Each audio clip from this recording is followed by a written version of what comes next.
President Trump, with this visit, is hoping to showcase himself on the global stage as a deal maker, using his history of a transactional approach to foreign policy to secure high-dollar investments with the energy-rich Arab nations that he is visiting, the Saudi Arabia, Qatar, and the United Arab Emirates.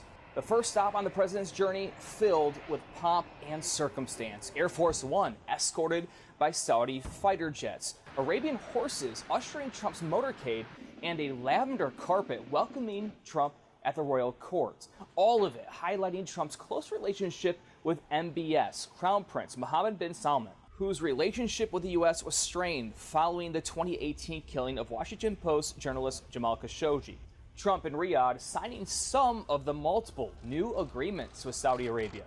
The White House today announcing Trump secured a $600 billion investment by the Saudis, with $20 billion pledged for AI data and energy infrastructure in the U.S.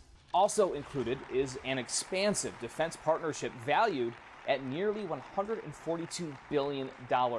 That part of the deal encompasses cutting-edge military equipment and services from over a dozen American defense firms. The president saying this at the U.S.-Saudi Investment Forum. The U.S.-Saudi relationship has been a bedrock of security and prosperity. Today we reaffirm this important bond, and we take the next steps to make our relationship closer, stronger, and more powerful than ever before. Still to come on the trip, stops in Qatar and the UAE. Qatar is looking to further cement itself as a key world mediator, having played the role in negotiations over the war in Gaza. Meanwhile, the UAE hopes to strengthen itself as an AI global leader, previously pledging to invest more than $1 trillion into the U.S. sector over 10 years and looking to gain access to U.S. microchips. Trump is looking to secure even more financial investments from the UAE. His trip ends Friday. At the White House, Brian Abel reporting. A royal welcome for US President Donald Trump as he touched down in Saudi Arabia on Tuesday. The Gulf state putting on a lavish reception to greet America's self-styled deal-maker-in-chief. This is Trump's first major overseas trip of his second term, and, the guest list made clear, business deals are top of the agenda.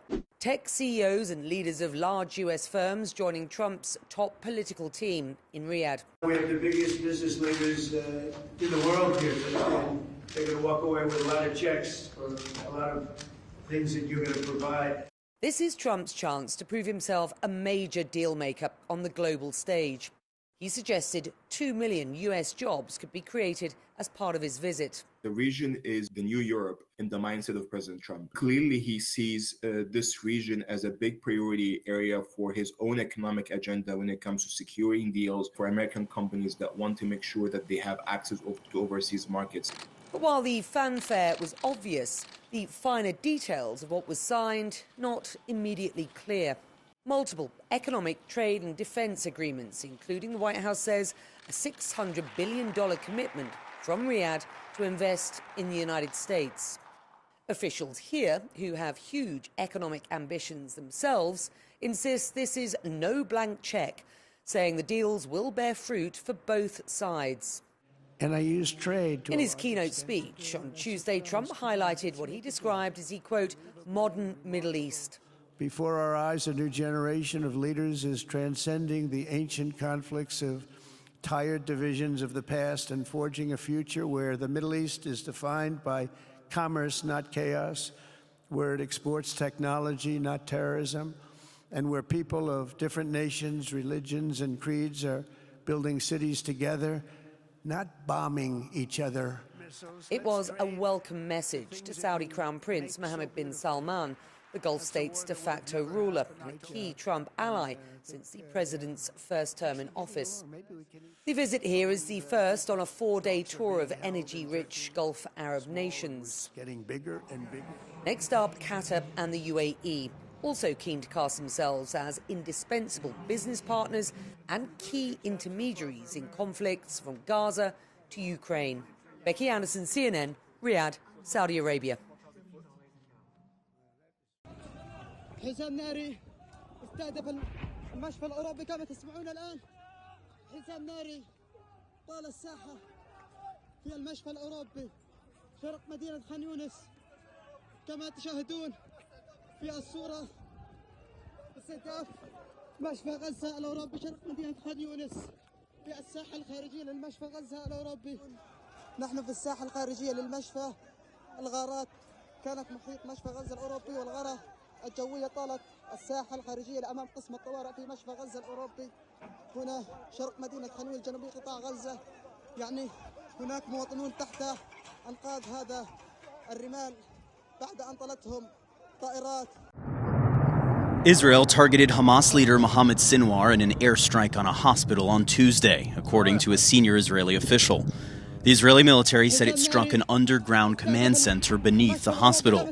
It has not yet confirmed whether Sinwar was killed. One hospital official told CNN it was a, quote, catastrophe, with people buried under the rubble. Sinwar is believed to be one of the main planners of the October 7th terror attack on Israel.